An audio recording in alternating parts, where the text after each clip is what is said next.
What's going on, guys? Welcome to another episode review for Summertime Rendering. This is episode 10, and with me, as always, I have Blue Spade. So this was an interesting episode. This one kind of moved closer into almost like something you would play in Resident Evil, where the main characters go into this haunted mansion or abandoned facility, and they come across these monstrous creatures inside. It did feel like a video game at times, where like one character would have to go find the key or something to open a door or a secret door. Or just the fact that they were most of the episode was them investigating this clinic, this abandoned clinic. Yeah. And it really felt like it really did remind me of like a video game. Mm-hmm. Yeah. So Shinpei So and Shadow Ushio are investigating, like you said, this abandoned clinic that used to be owned by So's father, who is the guy who investigated Ushio's death as a potential drowning, but he covered it up because I guess he knew that Ushio was strangled, but didn't really put that in his report. So they go over to investigate the clinic and find, and of course it's completely abandoned. Hasn't been used since, and they find a lot of stuff that including some documents and some records that were taken way before World War II. It's like I said, it's a lot of it is just them kind of like looking through these old documents, and they end up stumbling upon the one of the statues of like this deity or something, and also we get to see see some other things that Ushio is capable of doing with her shadow abilities, like squeezing through these really tight crevices and stuff. Yeah, and including finding some records on the top floor, which they can't have access to. So they've gotten like a lucky break, having to have Ushio use her shadow abilities more effectively this time, because before she was never able to use it as well as she did until she was able to re-unlock her memories. Yeah. They do end up finding some weird things in the document. I don't remember exactly, they stumble upon some like interesting information, I guess, about the history of the of the clinic and I guess the island itself. I don't know if you remember some of the stuff they end up finding, but I don't know if it's really like all that important. I guess it might come up later. I guess you could say it's like semi-relevant. That could because they look into. I think there's obviously, like we mentioned So's father earlier, but I think there's something definitely going on with him, and I think it probably, like, whatever they find here probably end up relating back to him. I think there's definitely a lot of stuff he knows that hasn't really been revealed yet. Mm-hmm. Yeah. So eventually they come across this locked door, which they can't have access to, and they have Ushio going through the crack, and she notices there's a lock on the other side. So a lock with the key, keyhole on the other side. So unfortunately they can't find the key until they realize that that the key is actually inside the deity statue. They don't technically get it out from there, but instead they have Ushio using her shadow abilities to physically copy the key, and then they use it to unlock the door on the other side, which leads them to believe that only a shadow can unlock the door from the other side, which leads them to believe why would So's father have a door that can only be accessed by shadows. Yeah, which of course goes back to me assuming he knows a lot more than he's of course letting on. But in regards to Ushio's ability to copy things, we also kind of learned a little bit more about that. She can, we learned that shadows can reproduce things, but unless the with regards to certain things that run on batteries or electricity, like unless the original of that is I guess destroyed, they can't. The copy wouldn't function properly. Yeah, it's a little bit confusing at first when I was listening to this, because there was a lot, like it's just like a lot to take in, and like how these different items work. But we know that, like what was it? Shinpei has been getting some practice with the nail gun that he was using over and over again. Obviously, he also even had some practice like late at night trying to be effective with it. So they end up going downstairs through the unlocked door, and Ushio is able to sense several shadows underneath, and of course they find that the shadows are these babies, like headless shadow babies or whatever, that can only sense someone through their smell. And they initially tried to take it down, but of course they have some trouble doing so, and which gets into a situation where the shadow baby ends up nearly killing So, but they finally managed to take that single thing down once Shinpei was able to pin it with what was it, that nail gun that he was using.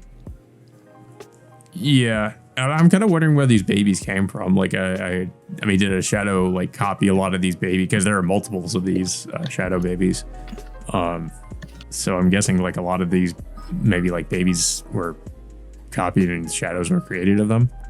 I mean, we don't know for sure of where they came from, but yeah. But yeah, if there's also another scene that's interesting, because Shinpei speculates on what would happen if Shadow Ushio dies before him, because he knows that he can still loop if he ends up dying, but he's curious on what would happen if Shadow Ushio would die before him. Would he and would he still see her again in the next loop, or will, because it's complicated, because he initially meets her on I think it was in the 24th of July during the festival, but he ends up seeing her in the next loop just a couple days before that. Yeah. We're not really sure what would happen if she dies before him. We haven't seen that happen yet. So, yeah, because we know that this Ushio can retain some of the memories of the prior loops that Shinpei has, of his previous experiences. But if she dies, would she still retain the memories, or would she be a different Ushio altogether, or will she not exist? Well, I think she's already forgotten. Yeah, I mean, I think, we know she did forget some things, as with the previous episodes where she looked and actually saw what happens in the past, and of course then she remembered, but she had to be shown it, and then the memories came back to her. Yeah, there was also another thing that I had questions about is Shinpei conversing with his other self at times during certain situations. I'm curious if it's his shadow, or if if he has this other personality that just pops up and then it advises him in certain situations. I mean, I thought it was just him talking to himself. But I don't know, maybe it. But I'm curious. It's his other self is pretty knowledgeable of certain things of what's happening. So I don't know. I'm starting to believe that he's conversing with a Shinpei that probably already experienced these events. Maybe he's a future version of himself or something. Possible. I don't know. Well, I mean, we know before he loops again, I think Ushio ends up, talking to him. So obviously I think it's supposed to be I don't know, maybe maybe just like another version of Ushio or something. I'm not sure. We're not really sure about that either. I mean, so yeah, it's hard to tell, but I mean, maybe hopefully we get an answer to that. But yeah, so Shinpei So and Ushio go further deep down into the tunnels, only to find that they end up getting surrounded by more of these shadow babies, and then that's the episode ends on a freaking cliffhanger. Didn't they also hear like a gunshot or something outside? That's when they were in the cave. Yeah, that's what they heard. That's where they were trying to investigate, but they end up they still end up getting surrounded by these shadow babies. So we don't really find out. We really don't get to find out what's really happening. We don't even know if it's really like if it's Ryunosuke that's over there, or if it's or somebody else is there. I mean, there's a few different characters that would have guns, like the old man Hizuru, or Shadow Mio could potentially have a gun. So I guess it could be either one of those. But yeah, of course, the episode ends on a cliffhanger because they all get surrounded by the shadow babies, and that's how it ends. But yeah, I mean, I would hate for Shinpei to die already, because he's already like learning a lot through this particular loop.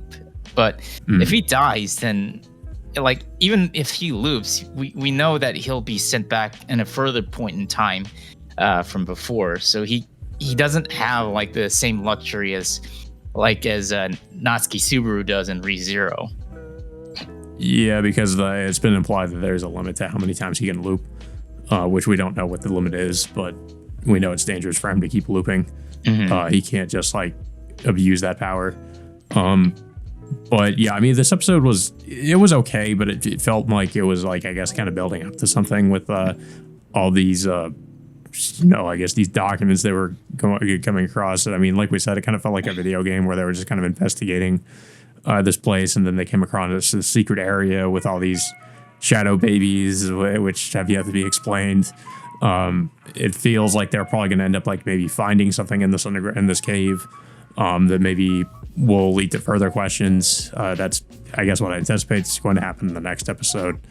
And of course, then there's the question of what's going on outside. So yeah, I mean, I thought it was a decent episode, but it's just one of those episodes where it's still just presenting more questions, and there's really not very few, if any, answers in this episode about anything.